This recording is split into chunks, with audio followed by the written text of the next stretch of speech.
108 ಅಡಿ ಕೆಂಪೇಗೌಡರ ಪುತ್ಥಳಿಕೆ ಕಂಚಿಂದು ಈ ಕಾರ್ಯಕ್ರಮಕ್ಕೆ ನಮ್ಮ ಸಚಿವರಾದಂಥ MTB ನಾಗರಾಜಣ್ಣವರು ಪೌರಾಡಳಿತ ಸಚಿವರು ಬಂದು ಈಗ ಒಂದು ಸಭೆ ಮಾಡಿದ್ರು. ಸಭೆ ಮುಖಾಂತರ ಏನಂದರೆ ಫುಲ್ ನಮ್ಮ ಹೊಸಕೋಟೆ ತಾಲೂಕಿಗೆ 200 ಬಸ್ಸು, ನಮ್ಮ ಟೌನಿಗೆ 32 ಬಸ್ಸು ಮಾಡಿರ್ತದ್ದು.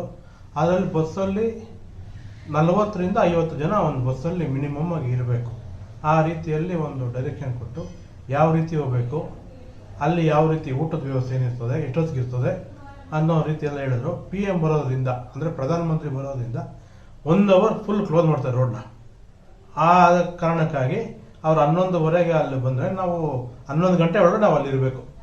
ಆಮೇಲೆ ಹೋಗೋವರೆಗೂ ರೋಡುಗಳು ಅಲ್ಲಿ ಗಾಡಿಗಳು ಯಾವುದು ಮುಂದಕ್ಕೆ ಆ ಕಡೆ ಈ ಕಡೆ ಹೋಗಕ್ಕೆ ಬಿಡಲ್ಲ. ಅದೆಲ್ಲನೂ ಇವತ್ತು ಸಭೆಯಲ್ಲಿ ತಿಳಿಸಿದ್ದೀರಿ.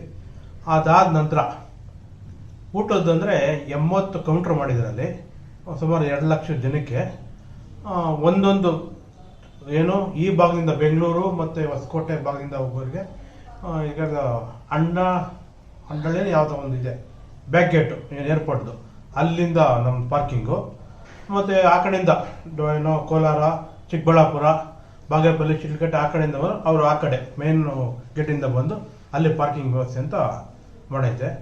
ಈಗ ನಮಗೆ 32 ಬಸ್ ಏನು ಕೊಟ್ಟಿದ್ದಾರೋ 30 ಎಲ್ಲ ವಾರ್ಡ್ಗೂ ಒಂದೊಂದು ಬಸ್ಸು, ಅದರಲ್ಲೂ ಕರೆಕ್ಟಾಗಿ 50 ಜನ ಕರ್ಕೊಂಡೋಗಿ ಏನು ಎಲ್ಲ ಸದಸ್ಯರುಗಳು ಬಸ್ಸಲ್ಲೇ ಹೋಗುವಂಥದ್ದು. ಯಾರೋ ನಮ್ಮ ಕಾರ್ ಇದೆ, ಕಾರ್ ಹೋಗುವಂಥದ್ದೇನಿಲ್ಲ, ಎಲ್ಲ ಸದಸ್ಯರು ಪಬ್ಲಿಕ್ ಜೊತೆ ಹೋಗಿ ಅಲ್ಲಿ ಕಾರ್ಯಕ್ರಮ ಮುಗಿಸ್ಕೊಂಡು ಯಶಸ್ವಿಗೊಳಿಸ್ಬೇಕಂತ ನಾಗರಾಜಣ್ಣವ್ರು ಮೀಟಿಂಗ್ ಮಾಡೋರೆ.